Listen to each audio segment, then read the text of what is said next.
San Diego County Supervisors will send a letter to the U.S. Secretary of Energy urging prompt removal and relocation of hundreds of tons of nuclear waste at the San Onofre nuclear power plant site.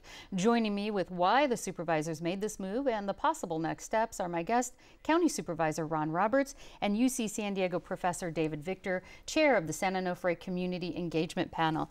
And Supervisor Roberts, why did the county supervisors vote on this issue and decide to send a letter to the Energy Secretary? Well, we're feeling that this is the wrong place for long-term storage of this material on the coast in the middle of a large population in a high earthquake-prone area.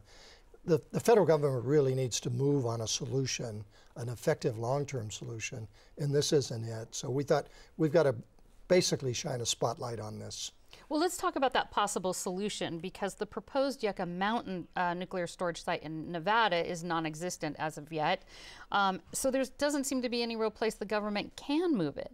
Well, there are things that are being looked at that might even involve the private sector for better locations than we have that are not a coastal area or an earthquake area, where you'd at least have a degree of stability in the local geography and climate.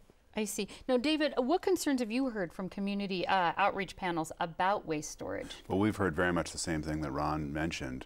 I think people have been surprised and annoyed to learn that there's no long-term federal strategy for removing the waste from the site. And since the whole site is being decommissioned, the fuel is just going to stay there for the indefinite future.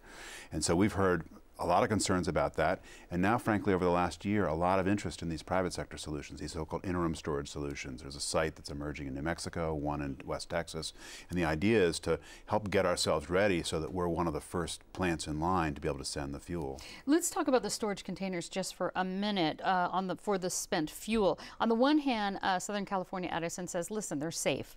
But on the other hand, you have these concerns that maybe perhaps it's still important to move the waste. How do you justify both those sides? Well, you want to have the most robust technology for storing the fuel at the site while the fuel's there.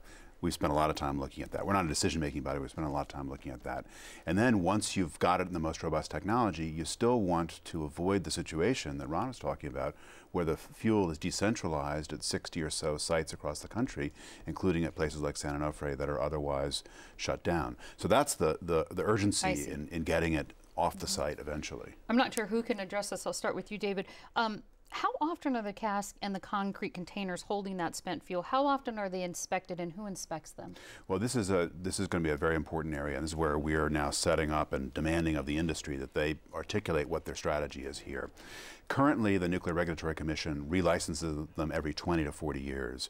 And what's, I think, likely to happen is inspection routines are going to get more frequent, there's going to be more data collected, and there's going to be a much more robust kind of defense in depth system, especially because until we have these interim sites or until we have Yucca Mountain or something else, with the fuel there for many decades, you want a system that is able to withstand the weathering over time and then know whether there are parts of it that need to be replaced. Right, so let me bring that to you, Supervisor Roberts. Aside from moving the waste, what other precautions would you like to see Edison take at this site? Well, obviously, we want a very, very aggressive inspection program.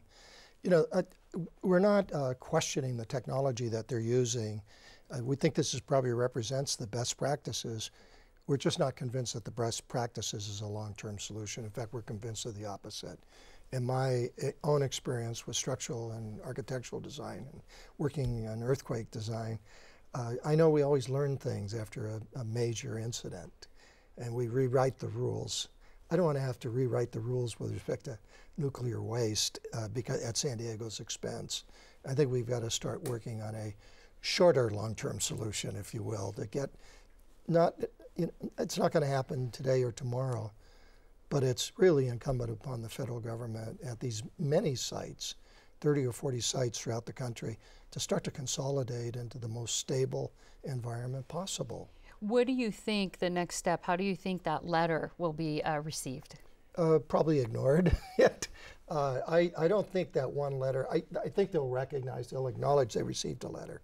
What we have to do, and what we are doing, is instructing our lobbying team in Washington, D.C. This is a priority for us, okay? We want to find out who do we need to talk to. Diane, Jacob, and I will be a subcommittee. If need be, we will go, we'll meet with whoever we want to raise this to another level. We want to complement the concerns that we've heard in the advisory committee. Let's see if we can move to a real solution that's long term. Okay, Supervisor Ron Roberts and David Victor, thank you so much. Thank you.